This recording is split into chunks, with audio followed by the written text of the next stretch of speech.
News on top of the hour. Live from our studio in Georgetown. Kaiser Radio, 99.1 FM. Good evening. Welcome to this evening's newscast for Tuesday, December 15, 2020. I am Kevin Smith. Let's get to the news in detail. The Inter-American Development Bank, or IDB, has once again pointed to glaring loopholes in Guyana's legislative framework, which essentially weakens the veil of protection that is needed for the oil sector. According to the bank, the Petroleum Exploration and Production Act and the Petroleum Commission Bill, in their current state, do not contain any clauses that guarantee the independence of any regulator that is appointed for the sector, nor does it ensure adherence to industry norms. The bank said that a new Petroleum Commission bill is needed to address these gaps that avoid or reduce control over technical and procedural aspects of the regulator. And now let's tell you, Chartered Accountant and Transparency Advocate Christopher Ram has resigned from serving as a director on the board of NISIL. Ram is not divulging details regarding what prompted his resignation, but confirmed that he had resigned. The confirmation was made when we reached out to him today. Ram would be the second to resign from the NISIL board since the PPPC took office in August. In fact, we had reported on October 17th that another accountant, Nigel Hines, had resigned from the NISIL board with immediate effect after what he claimed to be the continued inhumane treatment being meted out to the squatters at Success East Coast Demerara. Meanwhile, even as it continues to lay the groundwork for two critical projects to pump thousands of barrels of oil out of the Stabroek Block, ExxonMobil still remains laser-focused on executing an aggressive exploration campaign for its other offshore concession called Kanji.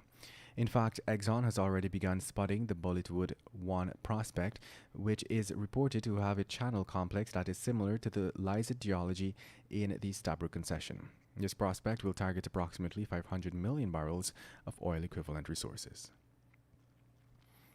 One of the industry's biggest contributors to greenhouse gases, ExxonMobil, announced yesterday that it will be rolling out a plan to reduce the intensity of its upstream gas emissions by 15 to 20%. ExxonMobil said that it would be able to achieve this by 2025. It went on to say that this will be supported by a 40 to 50% decrease in methane intensity and a 35 to 45% decrease in flaring intensity across its global operations. Further to this, the company said it plans to align its operations with the World Bank's initiative to eliminate routine flaring by 2030. Now, even as the company notes its intentions to reduce emissions, its actions offshore Guyana send a totally different message to local and international stakeholders about its interest in protecting the environment. Meanwhile, former NISIL CEO Winston Brassington now heads the Gas to Shore Task Force, which will be responsible for bringing natural gas to shore. The work group will focus on the enhancement of the legal framework, capacity building of key institutions, and project management. According to the Minister of Natural Resources, Vikram Bharat, it will also look at power generation utilized from this project as early as possible, so Guyanese can have a cheaper and more efficient supply. The task force will comprise members from key agencies. The cost of the consultations and logistics for the group has been allocated in the budget. And moving on, after promising transparency in its management of Guyana's oil and gas sector, the government is neglecting a key aspect of that mandate, the release of the $9 billion Payara project review done by controversial Canadian consultant Alison Redford.